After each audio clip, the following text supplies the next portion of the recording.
right, what is up? Doing 921. Call me Cray, but I think this video will be less than 30 minutes long. We are going to move into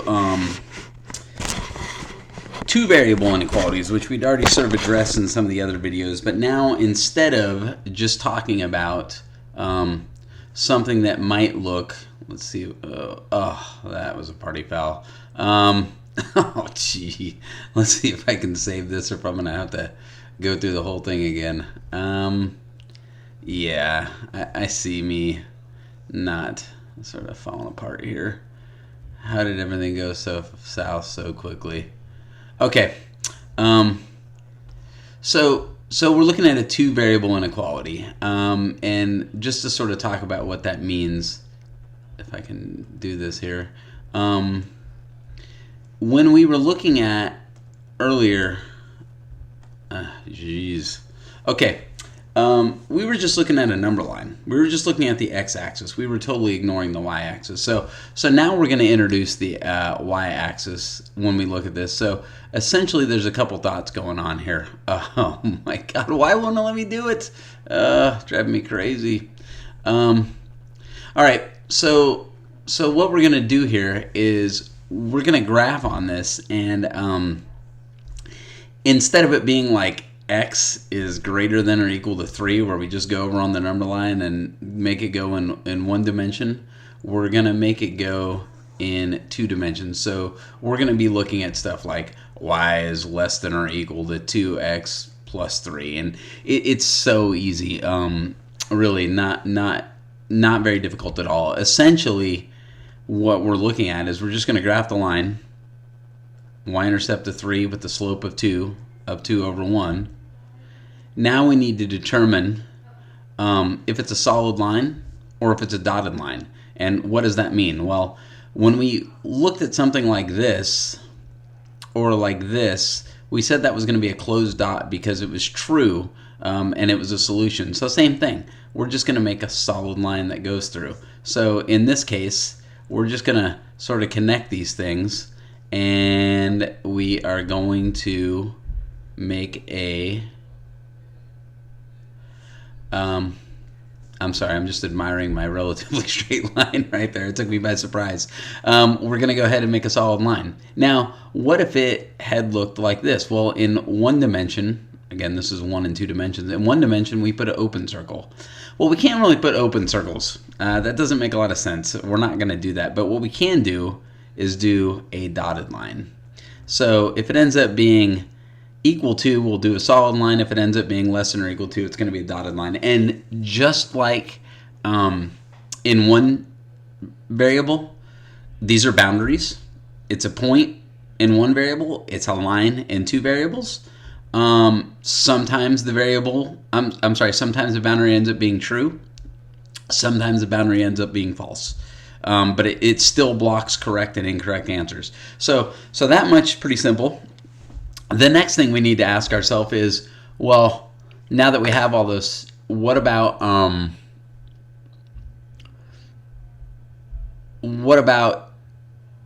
we going to shade, right? Because essentially what we're saying is that one side or the other is going to be true. Either this is all going to be points that are true, or this is all going to be points that are true, but the boundary is going to block those two. So there's two ways to do this. I always want to check, not surprisingly, 0.00. I think 00 is the easiest point to check if it's not on the boundary. Again, if it's on the boundary, you already have your answer. It's either true or not true. But if it's not on the boundary, we can go up here. We can plug in 0 for y. We can plug in 0 for x. And we can see what we get. Again, you'll see we're plugging in 0 because this is automatically going to go away. And essentially what we're saying is 0 less than or equal to 3. Well, yes, 0 is less than or equal to 3. So this part's all going to be true. If you don't believe me, if I plug in this point right here, this point is 0, 5. Well, if I plug in 0, 5, I'm obviously expecting it to be false. So let's plug in 0, 5. So I'm going to plug in 0 for the x, and I'm going to plug in 5 for the y. 5 is less than or equal to 3. Is 5 less than 3? It's not. So we got ourselves an open circle there. So you can see kind of how that boundary works. The other way to decide, besides checking 0.00, which I would, check 0, 0. It's not a bad way to do it. The other thing is this. If the variable's on the left, which we usually have the variable on the left, essentially what we're saying is this y stands for all the outputs. Is your outputs are going to be less than the line. Well, we already have the line. We're talking about the y-axis, right? So we're saying the y is less than the line. Well, y is less than the line here. If it was y is greater than, well, y greater than would be above the line. So that's a shortcut you can take. It doesn't matter to me which one you do. You're good to go either way. I think I was missing the undo earlier. I don't think it's going to let me undo all this. So I think I'm going to have to reopen this whole thing. We'll see. Essentially, I need to get rid of this coordinate plane. I'm pointing at it, but you can't see me pointing at it.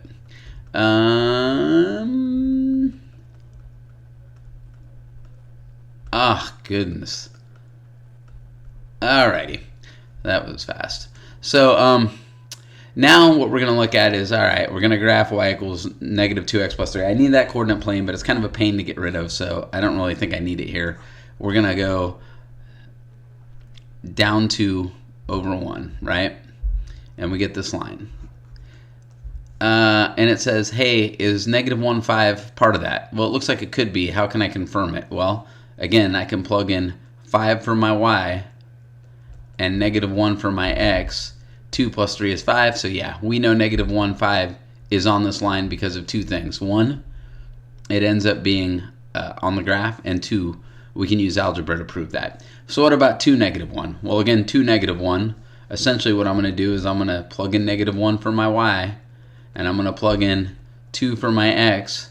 And I'm going to negative 4 plus 3 does indeed equal that. So 2, negative 1, there we go, right there. Again, confirmed it on the graph, confirmed it by using algebra. How about 0, 0? Well, it doesn't look like it.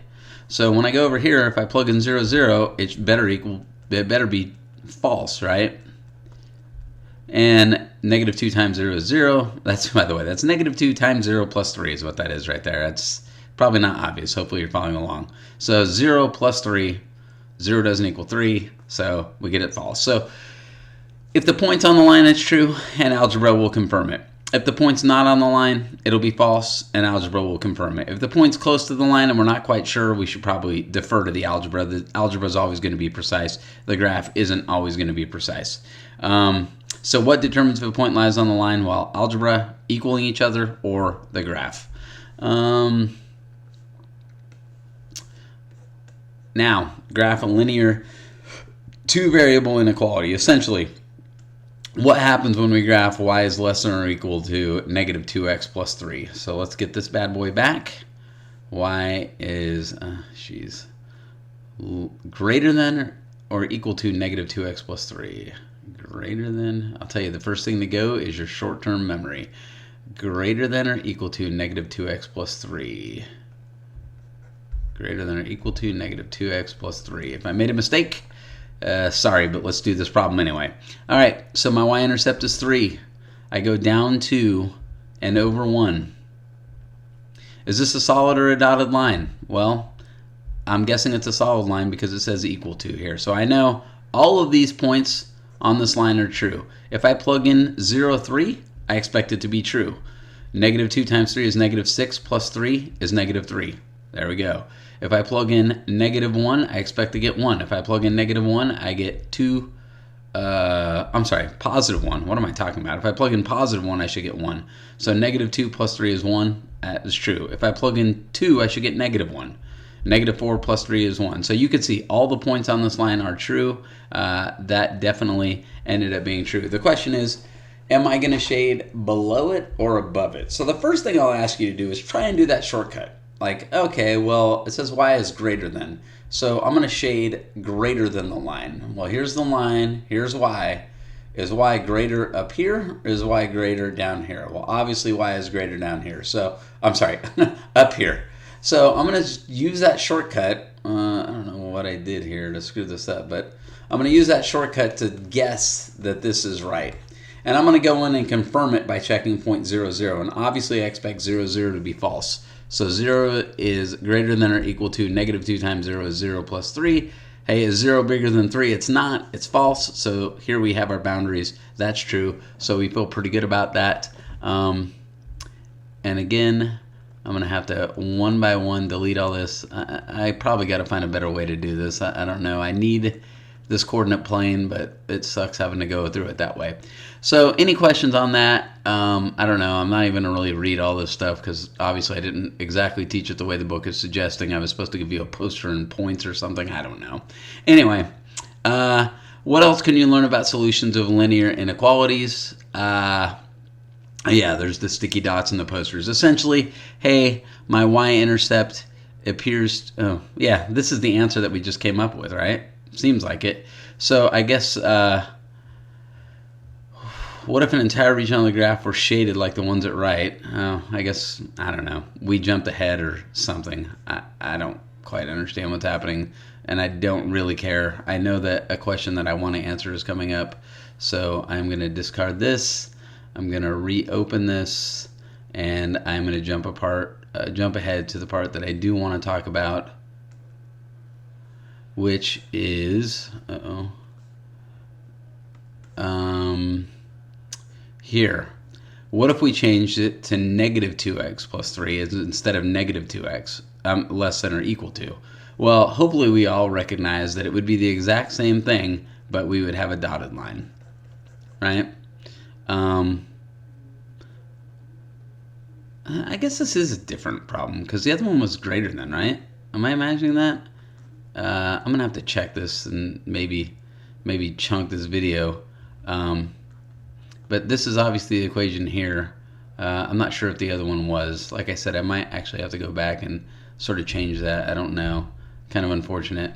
All right. Hopefully I don't have to delete all this thing. Let's go here. And let's see if we can graph these things here. So let's go edit, paste.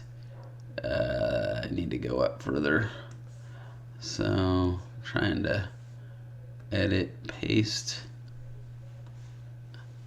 So, I guess I need to go down further, I guess. I don't know.